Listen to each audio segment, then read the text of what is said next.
Hi అండి అందరికీ. మనందరికీ తెలుసు కదా! సుప్రీంకోర్టు ఎస్సీ వర్గీకరణ మీద తన అభిప్రాయం చెప్పింది. తీర్పును కూడా ఇవ్వడం జరిగింది. ఈ తీర్పు వల్ల ఏం జరుగుతుంది అంటే, ఇప్పటి వరకు రిజర్వేషన్‌కి సంబంధించిన అంశాలు ఏవైతే ఉన్నాయో కేంద్ర ప్రభుత్వం దగ్గర ఉండేవి. కాకపోతే సుప్రీంకోర్టు తీర్పుతో అవి రాష్ట్ర ప్రభుత్వానికి ఆ యొక్క అధికారాలైతే రావడం జరిగింది. అయితే సుప్రీంకోర్టు తీర్పు తర్వాత కూటమి ప్రభుత్వం అధికారంలోకి వచ్చిన తర్వాత సుప్రీంకోర్టు తీర్పుకు అనుగుణంగా రాష్ట్రంలో ఎస్సీ వర్గీకరణ చేయాలని చెప్పేసి ఒక కీలకమైన నిర్ణయం అయితే తీసుకోవడం జరిగింది. దానిలో భాగంగా ఏపీ ప్రభుత్వం చంద్రబాబు నాయుడు గారు ఎస్సీ వర్గీకరణపై ఒక ఏకసభ్య కమిషన్ కూడా వేయడం జరిగింది.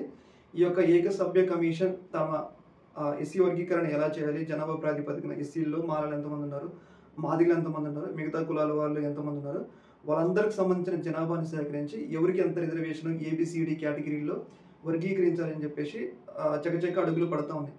అయితే ఈ సందర్భంలో మాదిగలు, మందకృష్ణ మాదిగ వీళ్ళందరూ కూడా చంద్రబాబు నాయుడు గారు సుప్రీంకోర్టు తీర్పుకు అనుగుణంగా చేస్తున్న నిర్ణయాన్ని వాళ్ళు స్వాగతిస్తున్నారు. కాకపోతే ఈ యొక్క నిర్ణయం అమలైతే మాలలకి చాలా పెద్ద ఎఫెక్ట్ అవుతుంది. ఎందుకంటే ఇప్పటి వరకు కూడా ఎస్సీలలో ఇంటలెక్చువల్స్ ఎవరైనా ఉన్నారంటే మాలలు.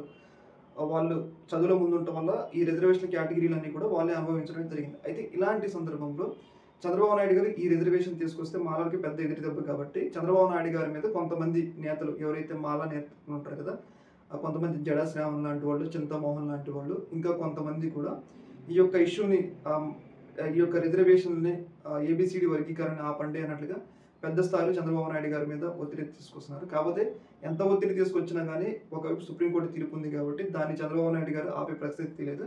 ఎందుకంటే ఓటు బ్యాంకింగ్లో కూడా చూసుకుంటే మాలల కన్నా మాదిగలు ఎక్కువ ఉన్నారు కాబట్టి ఇప్పుడు చంద్రబాబు నాయుడు గారు ఈ యొక్క వర్గీకరణ ఆపితే మందకృష్ణ మాదిగ లాంటి వాళ్ళు ప్రభుత్వం మీద తిరగబడటానికి అవకాశం ఉంటుంది కాబట్టి చంద్రబాబు నాయుడు గారు దీన్ని అప్పుడే ఇప్పుడు కొనసాగుతున్న ఈ యొక్క వర్గీకరణ ఆపడానికి అయితే అవకాశం లేదని అయితే మనకైతే తెలుస్తాం.